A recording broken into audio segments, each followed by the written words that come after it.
이정재의 뒷배라고 불린 사람이 있었습니다. 그런데 정작 이정재는 그 사람의 뒷배였습니다. 그 이름은 곽영주입니다. 경찰 시험에 2번 떨어진 사람이 있었습니다. 한글, 구구단, 이순신만 알면 붙는 그 시험에서 2번을 떨어진 겁니다. 3번째에 간신히 붙은 그 사람이 대한민국 최고 권력의 경호실장이 됩니다. 도대체 어떻게 가능했을까요? 이제 그 진상을 파헤쳐 봅니다. 1960년 4월 19일 오후였습니다. 경무대 앞에서 학생들이 쓰러졌습니다. 사망 21명이었습니다.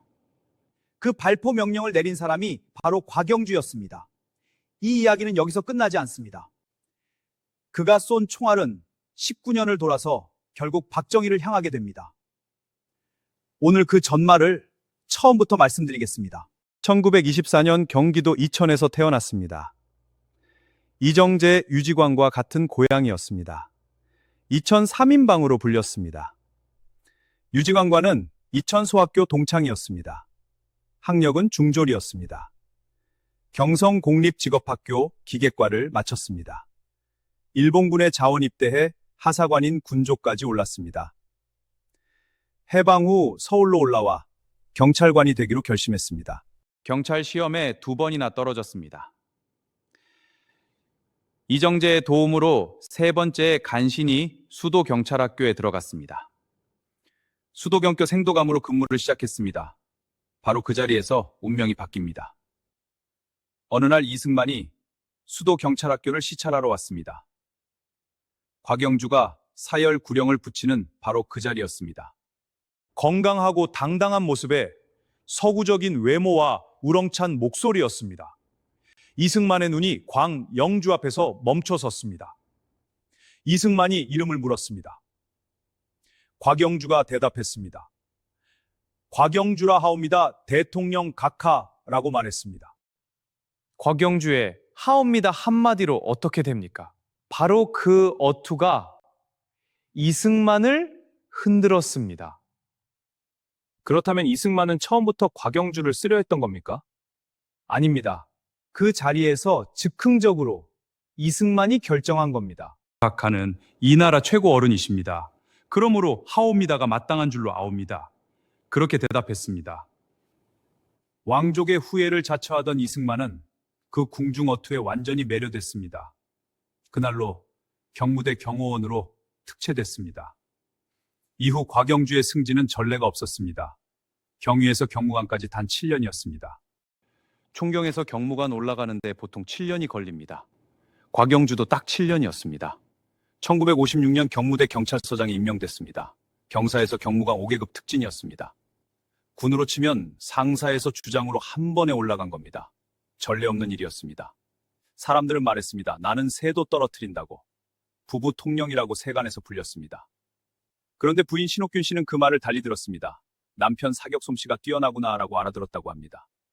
권력이 생기자 이정재를 위해 모든 것을 했습니다. 이정재가 무슨 짓을 해도 절대 체포하지 못하게 했습니다. 이정재를 신고한 사람이 오히려 잡혀가는 황당한 일까지 벌어졌습니다. 그것이 바로 당시의 현실이었습니다.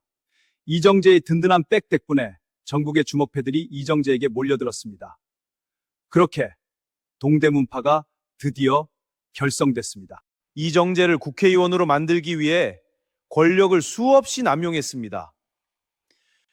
그 과정에서 이기붕과 정면으로 충돌합니다.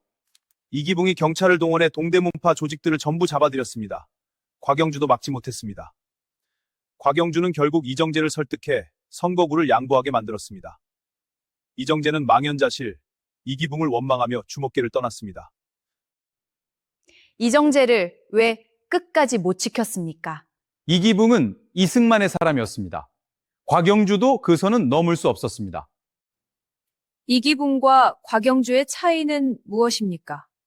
이기붕은 권력을 탐했고 곽영주는 이승만을 탐했습니다. 그 차이가 전부였습니다. 곽영주의 목표는 하나였습니다. 이승만이 대통령으로서 명의롭게 삶을 마감하도록 돕는 것이 전부였습니다. 그래서 이승만의 눈과 귀를 막았습니다. 4.19 혁명 초기에 공산당 폭동이라고 이승만에게 보고했습니다. 곽영주의 권력은 군장교 진급 심사에까지 뻗었습니다. 거기서 역사를 바꾸게 됩니다. 1957년이었습니다.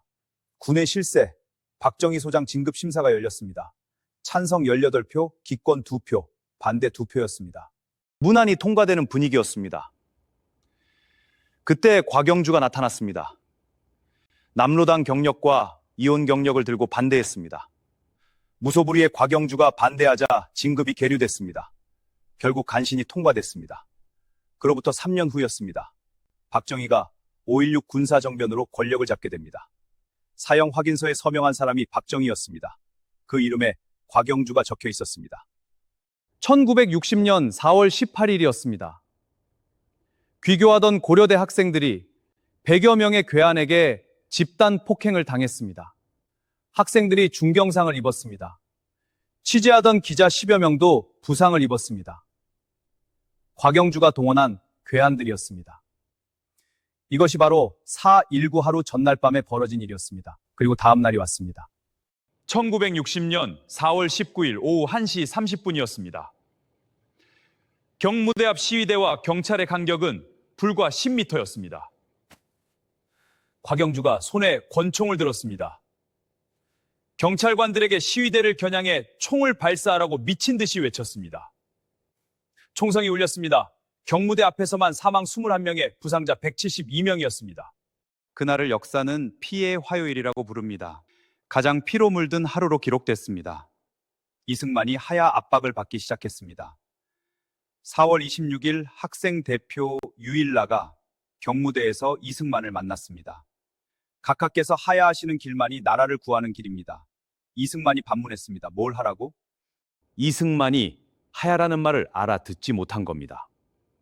그때 곽영주가 이승만의 귀에 직접 속삭였습니다. Step down. 이것이 곽영주가 이승만 곁에서 한 마지막 역할이었습니다. 이승만은 떠났습니다. 지인들이 도피를 권유했습니다.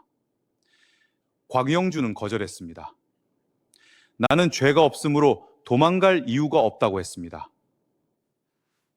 왜 끝까지 도망가지 않았습니까? 이승만이 하늘이고 땅이었던 사람이었습니다. 구속됐을 때 후회는 없었을까요? 기록에는 없습니다. 마지막까지 이승만을 원망하지 않았습니다. 구속됐습니다. 재판에서 증인들이 말했습니다. 곽영주는 이승만의 발발이었다는 증언이 이어졌습니다. 그러나 증거불충분으로 무죄였습니다. 공무집행 방해만 유죄로 1년 6개월이었습니다. 구속 중에 장남 곽승근이 유괴됐습니다. 재판은 들것에 실려 병원에서 받아야 했습니다. 그것으로 끝난 줄 알았으나 5.16 군사정변 후 곽영주는 다시 체포됐습니다. 똑같은 혐의로 체포된 홍진기는 무기징역으로 감형됐습니다. 유충렬은 징역 20년으로 감형이 됐습니다. 곽영주만 그대로 사형이 집행됐습니다. 박정희의 오랜 원한이라는 말이 돌았습니다. 1961년 12월 21일이었습니다. 서대문 형무소였습니다. 37세의 곽영주는 교수형에 처해졌습니다. 이마수는 살려달라고 발버둥치며 끌려갔습니다. 곽영주는 달랐습니다. 초연한 태도로 마지막 말을 남겼습니다. 대한민국 만세! 이승만 대통령 각하 만세! 라고 외쳤습니다. 그리고 여기서 이야기는 끝나지 않습니다. 19년이 지난 1979년 10월의 일입니다. 박정희가 측근들 앞에서 말했습니다. 곽영주가 발포 명령을 내려서 사형당한 거라고. 그리고 박정희는 내가 직접 발포 명령을 내리면 나를 누가 사형시킬 수 있겠냐고 말했습니다. 차지철이 맞장구 쳤습니다. 그 말이 김재규 귀에 들어갔습니다. 11.6이 일어났습니다.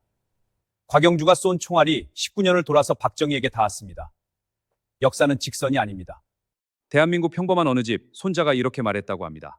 할아버지는 이승만을 조선왕조 마지막 왕으로 섬겼습니다. 그 어긋남이 모든 것이었습니다.